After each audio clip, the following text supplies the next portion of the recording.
Bulldog.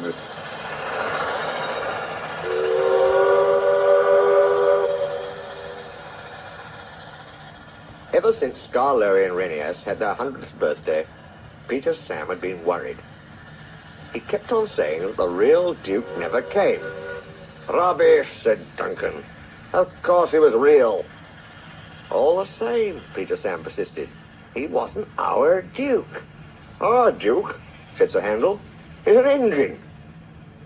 You're as bad as he is. All engine dukes were scrapped. Ask Duck. Duck doesn't know everything, Scarloey put in quietly. Tell us about him, you two. Here is one of the stories that Peter Sam and Sir Handel told about Grandpuff. It happened when Sir Handel was new to the line. Now, have you remembered that in those days he was called Falcon and painted blue? You have. Now we can begin. The manager came to see him one day and said he was pleased with his work so far.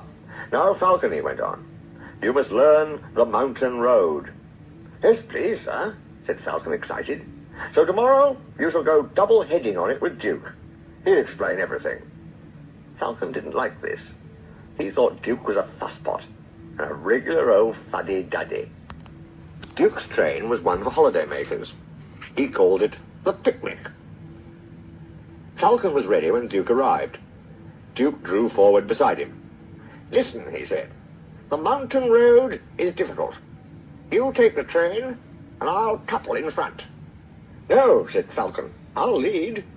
How can I learn the road with you lumbering ahead, blocking the view?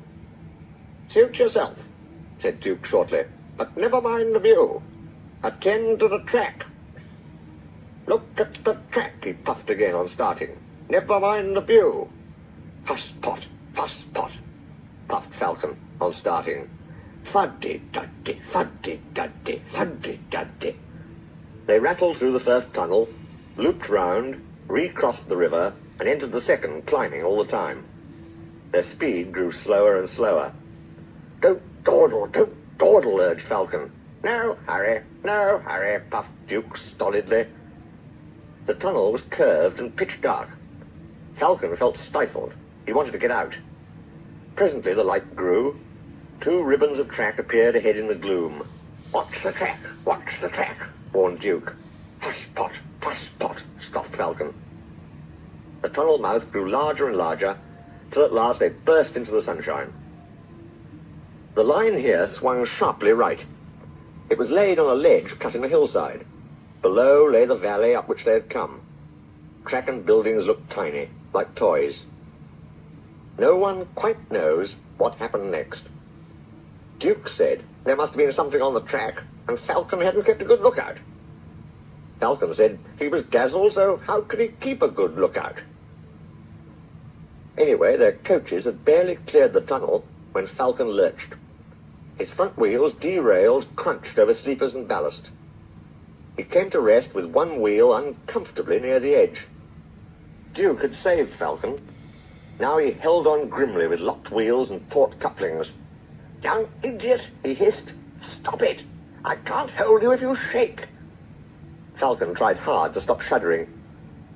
Quickly, Duke's driver and fireman chopped his wheels and strengthened the coupling between the 2 engines. Thank you, said Duke. Now I'll manage. With Duke secure, the 2 crews, helped by a plate layer, propped up Falcon's front end. They were looking forward to a rest when Duke began wheeshing in an alarming way. His fireman ran to his cab. Water, he cried. We want water, quickly.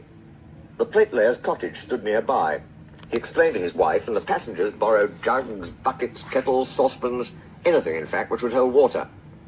They formed a chain from the well to the engine and passed them from hand to hand. The fireman, meanwhile, reduced his fire and anxiously watched the gauge. It was hot and tiring work, for Duke needed many gallons. But at last the fireman shouted cheerfully, We're winning! Don't weaken! And they all set to work again with a will. They cheered again when the breakdown gang arrived. They showed other passengers how to help them lever Falcon back to the rails. The manager was at the top station. He said he was sorry about the accident and thanked the passengers for their help. Not at all, they said. We admired the way you put things right and enjoyed the adventure. They thanked Duke and his crew for preventing a nasty accident. Your Duke, they said, is a hero. He stood firm like a bulldog and just wouldn't let go. Falcon said thank you, too. I don't know why you bothered after I'd been so rude. Oh, well, replied Duke. You just had a new coat of paint. It would have been a pity if you rolled down the mountain and spoilt it. That would never have suited his grace.